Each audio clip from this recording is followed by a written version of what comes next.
వర్తమాన ఎక్స్ప్రెస్కి స్వాగతం. నేను మీ బండారు సురేష్. ఈరోజు వార్తలో ప్రధాన అంశాలు. చర్లపల్లి టెర్మినల్ ప్రారంభం. చర్లపల్లి రైల్వే టెర్మినల్ను ప్రధాని నరేంద్ర మోడీ వర్చువల్గా ప్రారంభించి జాతికి అంకితం చేశారు. సాంకేతిక ఆధునిక సౌకర్యాలతో 413 కోట్లతో దీన్ని నిర్మించారు. కార్యక్రమంలో తెలంగాణ సీఎం రేవంత్ రెడ్డి వర్చువల్గా పాల్గొన్నారు. కేంద్ర మంత్రులు కిషన్ రెడ్డి, బండి సంజయ్ హాజరయ్యారు. గత ఏడాది డిసెంబర్ 28న ఈ టెర్మినల్ను ప్రారంభించేందుకు ఏర్పాట్లు జరిగాయి.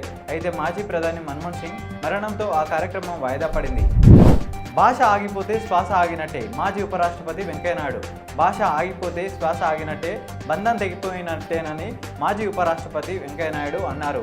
విజ్ఞానం వికసించడానికి మాతృభాష ఎంతో కీలకమన్నారు. హైదరాబాద్లోని హెచ్ఐసిసి నోవోటల్లో ఆదివారం ప్రపంచ తెలుగు సమాఖ్య 12వ వార్షిక మహాసభలకు ఆయన ముఖ్య అతిథిగా హాజరై ప్రసంగించారు. ఎన్ని కుట్రలు పన్నినా పథకాలు ఆగవు. ప్రతిపక్ష పార్టీలు ఎన్ని కుట్రలు పన్నినా సంక్షేమ పథకాలు అమలు మాత్రం ఆగదని ఉప ముఖ్యమంత్రి మల్లు భట్టి విక్రమార్క స్పష్టం చేశారు. తెలంగాణ ప్రగతికి విజన్ 2050. తెలంగాణ రైజింగ్ నినాదంతో రానున్న 25 ఏళ్లలో అభివృద్ధి కోసం విజన్ 2050 ప్రణాళిక రూపొందించామని సీఎం రేవంత్ రెడ్డి వెల్లడించారు. రైతులకు కాంగ్రెస్ సర్కారు తీరని ద్రోహం. తెలంగాణ రైతులకు కాంగ్రెస్ సర్కారు తీరని ద్రోహం చేసిందని బారాస కార్యనిర్వాహక అధ్యక్షుడు కేటీఆర్ ధ్వజమెత్తారు. అల్లు అర్జున్కు మరోసారి పోలీసులు నోటీసులు. సినీ నటుడు అల్లు అర్జున్కు రామ్ గోపాల్పేట్ పోలీసులు మరోసారి నోటీసులు అందజేశారు. కిమ్స్ ఆసుపత్రికి ఎప్పుడు రావాలనుకున్నా తమకు సమాచారం ఇవ్వాలని అందులో పేర్కొన్నారు. రాజీనామా యోచనలో కెనడా ప్రధాని ట్రూడో. కెనడా ప్రధాని జస్టిన్ ట్రూడో రాజీనామా యోచనలో ఉన్నట్లు సమాచారం. ట్రూడోపై దేశవ్యాప్తంగా ప్రజలలో వ్యతిరేకత పెరిగిపోవడంతో లిబరల్ పార్టీ ఎన్నికలలో గెలిచే అవకాశం గణనీయంగా తగ్గిపోయాయి. గాజాలో 3 రోజులలో 200 మంది మృతి. గాజాపై ఇజ్రాయెల్ విరుచుకుపడుతుంది.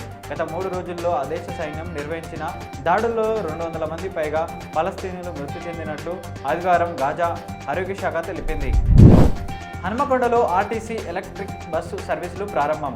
హన్మకొండలో ఆర్టీసీ ఎలక్ట్రిక్ బస్సులను ప్రారంభించారు. మంత్రులు పొంగులేటి శ్రీనివాసరెడ్డి, పొన్నం ప్రభాకర్, కొండ సురేఖ జెండా ఊపి బస్సు సర్వీసులను ప్రారంభించారు. అభివృద్ధి నమ్మిన పేరిట పర్యావరణ విధ్వంసం.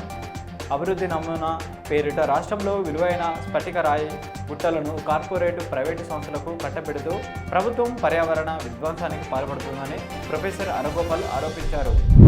ఇంతటితో ఈ వార్తలు సమాప్తం. మరిన్ని అప్డేట్ వార్తల కోసం వర్తమాన ఛానల్ని సబ్స్క్రైబ్ చేసుకోండి. మీ అభిప్రాయాలని కామెంట్ రూపంలో తెలియజేయండి. Thank you.